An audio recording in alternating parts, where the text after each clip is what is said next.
Ela jogou o copo de suco na funcionária de propósito, na frente de todo mundo, com um sorriso no canto da boca como se aquilo fosse engraçado, como se humilhar alguém fosse um direito seu. Mas o que ela não sabia é que aquela funcionária encharcada, com uniforme manchado e dignidade rasgada, tinha uma história que mudaria tudo, e o preço que ela pagaria seria muito mais alto do que qualquer bebida. Bianca Monteiro sempre teve a sensação de que o mundo girava em torno dela. Filha única de um empresário bem-sucedido do interior de São Paulo, cresceu em uma casa onde cada desejo era atendido antes mesmo de ser pronunciado. Não era exatamente má, era algo mais perigoso do que isso, era indiferente. Indiferente ao espaço que as outras pessoas ocupavam, às histórias que carregavam, às dores que escondiam atrás de sorrisos profissionais. Aos 28 anos, Bianca tinha o emprego dos sonhos em uma grande agência de publicidade em São Paulo, um apartamento decorado por arquiteto no Itaim Bibi, e uma reputação construída sobre a capacidade de nunca admitir que estava errada. Ela era boa no que fazia, isso ninguém negava. Mas ser boa no trabalho, ela havia aprendido, dava carta branca para ser difícil com as pessoas. A história começa numa terça-feira comum de outubro. Bianca havia tido uma manhã péssima. O cliente havia rejeitado a campanha que ela levou 3 semanas desenvolvendo, seu chefe havia dado um feedback que ela considerou condescendente, e o trânsito havia feito com que ela chegasse 15 minutos atrasada para uma reunião. Tudo isso acumulado transformou Bianca em uma versão ainda mais afiada de si mesma, uma versão que procurava, mesmo que inconscientemente, algum lugar onde descarregar o peso daquele dia. Ela parou no shopping center perto do escritório durante o horário de almoço. Não porque estava com fome, mas porque precisava andar, ver vitrines, sentir que ainda controlava alguma coisa. Foi no food court que tudo aconteceu. A funcionária se chamava Renata Souza. Tinha 34 anos, 2 filhos, e trabalhava há 6 meses em uma das praças de alimentação do shopping. Antes disso, havia sido professora por 10 anos em uma escola pública municipal. Havia perdido o emprego durante um corte de verbas, e o trabalho no shopping, de pai por 8 horas carregando bandejas, lidando com o fluxo constante de pessoas que raramente a enxergavam como gente, era o que mantinha a família. Não era o que ela havia sonhado.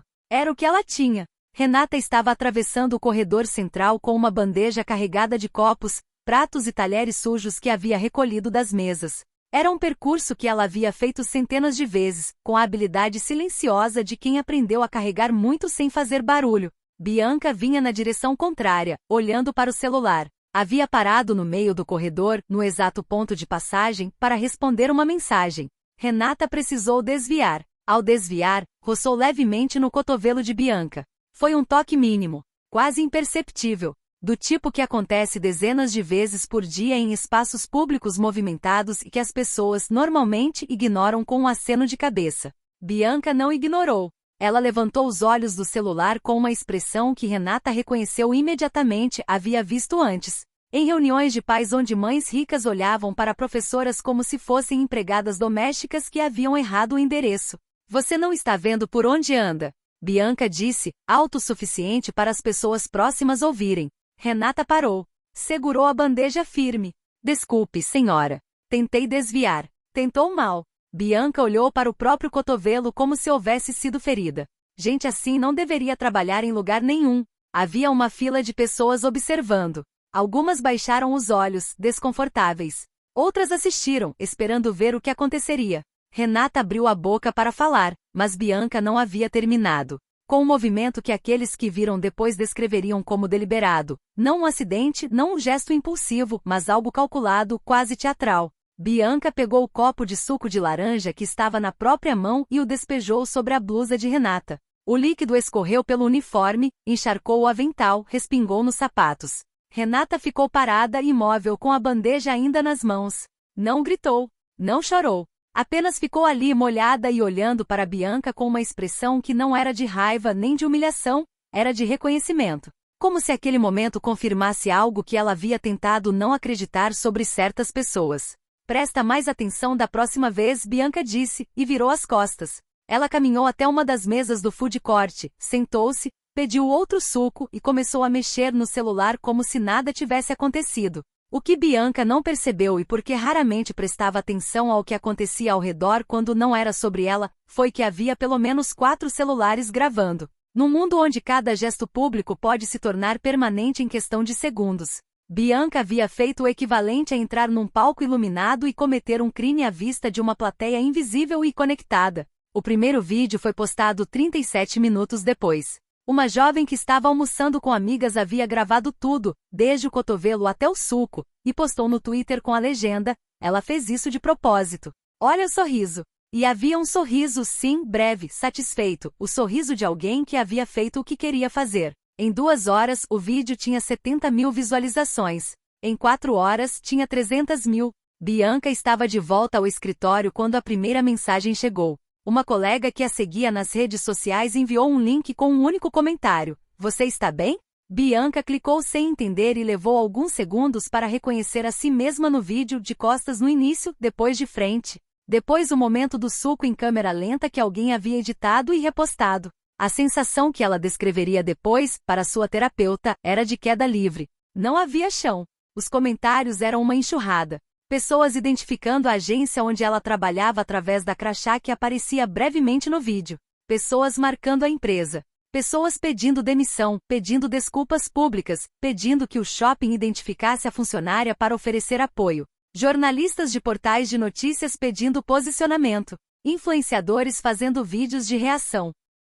Bianca tentou o que a maioria das pessoas tenta nesse momento: ignorar. Colocou o celular na gaveta e tentou trabalhar. Durou 40 minutos. Quando tirou o celular de volta, havia 123 mensagens não lidas, a maioria de números que ela não conhecia.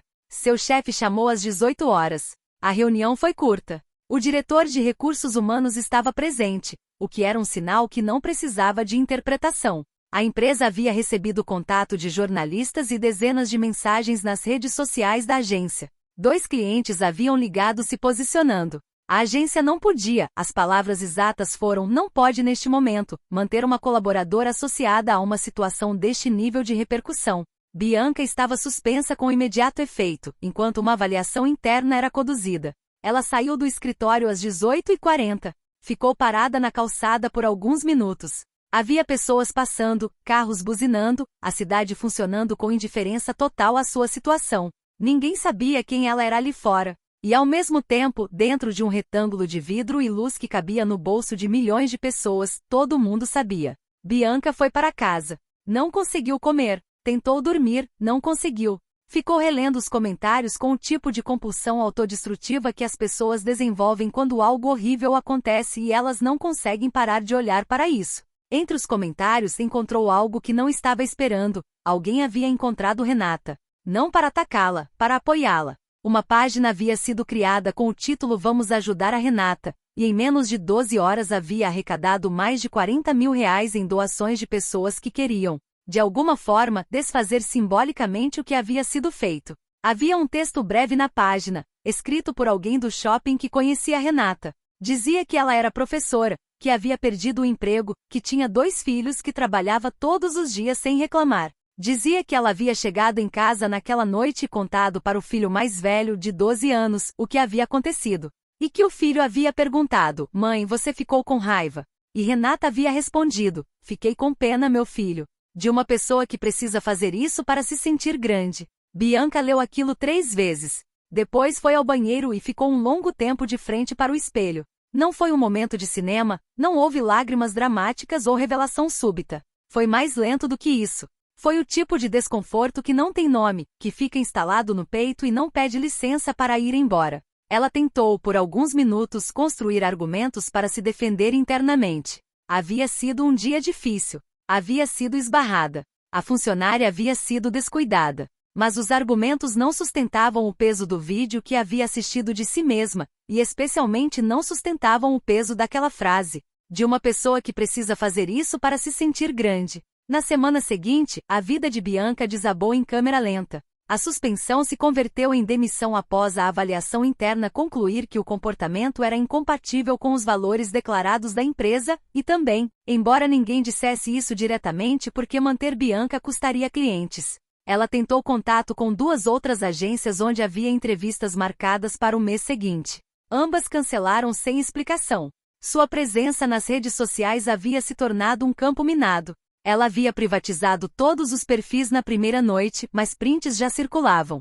Mensagens continuavam chegando. Mas o mais difícil não era nada disso. O mais difícil foi quando sua mãe ligou. Bianca e a mãe tinham uma relação complicada, a distância confortável que às vezes se estabelece entre pessoas que se amam mas que nunca aprenderam a se dizer coisas verdadeiras. A mãe havia visto o vídeo porque uma vizinha havia mostrado. E quando ligou não gritou, não acusou. Apenas disse, com uma voz que Bianca reconheceu como a voz que a mãe usava quando estava segurando muita coisa: Bianca, eu não sei onde eu errei nisso. E aquilo foi mais devastador do que qualquer comentário na internet. Porque Bianca sabia que a mãe não havia errado, havia feito exatamente o que julgava certo, havia dado tudo o que podia dar. O problema era que o que Bianca havia se tornado não havia surgido de um erro localizado, de uma falha pontual na criação. Havia surgido de uma construção lenta, de anos acreditando que certas pessoas eram mais importantes do que outras, que competência profissional era uma espécie de passaporte moral, que o desconforto dos invisíveis não precisava ser levado em conta. 2 semanas depois do incidente, Bianca tomou uma decisão que não havia planejado e que não sabia bem explicar. Voltou ao shopping. Não havia nenhuma garantia de que Renata estaria lá. Não havia nenhum script para o que fazer se estivesse. Bianca foi assim mesmo num sábado de manhã, sem saber o que esperava encontrar, mas sabendo que havia algo que precisava ser feito de frente, não através de uma tela. Renata estava lá. Bianca a viu de longe primeiro, a mesma bandeja, o mesmo uniforme, o mesmo movimento eficiente de recolher mesas com uma atenção que não era servil mas profissional. A atenção de alguém que decide fazer bem o que tem a fazer independentemente do que pensam sobre isso. Bianca caminhou até ela. Renata levantou os olhos, reconheceu, e por um segundo o rosto dela fechou, não de medo, mas de uma cautela muito razoável. Eu vim pedir desculpas, Bianca disse. Pessoalmente. Sem câmera, sem post, sem nada. Só eu e você. Renata ficou olhando para ela por um momento. Havia uma fila de pensamentos passando por aquele rosto que Bianca não tinha acesso, e sabia que não tinha direito de ter. Eu ouvi o que você disse, Bianca continuou, sobre pena. Sobre uma pessoa que precisa fazer isso para se sentir grande. Ela parou. Você estava certa. Renata não disse que estava tudo bem. Não disse que havia esquecido. Não fez o trabalho emocional de absolver alguém que não havia pedido absolvição. Havia pedido desculpas, que é diferente. Ela apenas olhou para Bianca com aquela mesma expressão de reconhecimento da primeira vez e disse: Eu aceito suas desculpas. Mas saiba que o que você fez não foi comigo. Foi com a ideia que você tem de quem merece respeito. E isso é algo que só você pode resolver. Depois voltou ao trabalho. Bianca ficou parada por alguns segundos, depois foi embora. Nos meses seguintes, as coisas não se resolveram com a velocidade e a completude que as histórias de redenção costumam prometer. Bianca ficou desempregada por 4 meses, os mais longos de sua vida adulta. Começou terapia, não por epifania mas por necessidade. Porque havia algo dentro dela que havia quebrado de um jeito que ela não sabia consertar sozinha e que era assustador demais para ignorar. Voltou a trabalhar em uma agência menor, com um salário menor, num cargo que 2 anos antes ela teria considerado um retrocesso. Descobriu, aos poucos, que o retrocesso era na verdade um recomeço, e que havia uma diferença enorme entre as duas coisas que ela havia demorado demais para aprender. A vaquinha em favor de Renata havia superado R$60 mil. Com parte do dinheiro, Renata havia conseguido pagar as dívidas que havia acumulado após perder o emprego de professora e estava estudando para um concurso público na área de educação. Bianca soube disso porque alguém havia postado uma atualização numa das páginas que haviam coberto o caso, um post breve, sem drama, apenas: Renata está bem. Obrigada a todos. Bianca guardou aquele post. Não para postar, não para usar em nenhuma narrativa de redenção pública. Guardou para si mesma, como um lembrete do tipo de custo que certas escolhas têm. E do tipo de dignidade que certas pessoas carregam mesmo quando todo o contexto as convida a perder. A lição mais difícil não foi a demissão. Não foi o julgamento público, não foi o vídeo viral, não foi a humilhação de ser reconhecida na rua algumas vezes durante aquelas semanas como a mulher do suco. A lição mais difícil foi entender que ela havia chegado àquele momento no shopping não por acidente, não por um dia ruim, não por um impulso isolado. Havia chegado ali por uma trajetória de pequenas escolhas, de desumanizações menores que nunca havia sido chamada a responder, de uma visão de mundo construída ao longo de anos que dividia as pessoas em aquelas que importavam e aquelas que eram um pano de fundo, e que mudar isso não era uma questão de postar as desculpas certas ou de fazer o gesto certo na hora certa.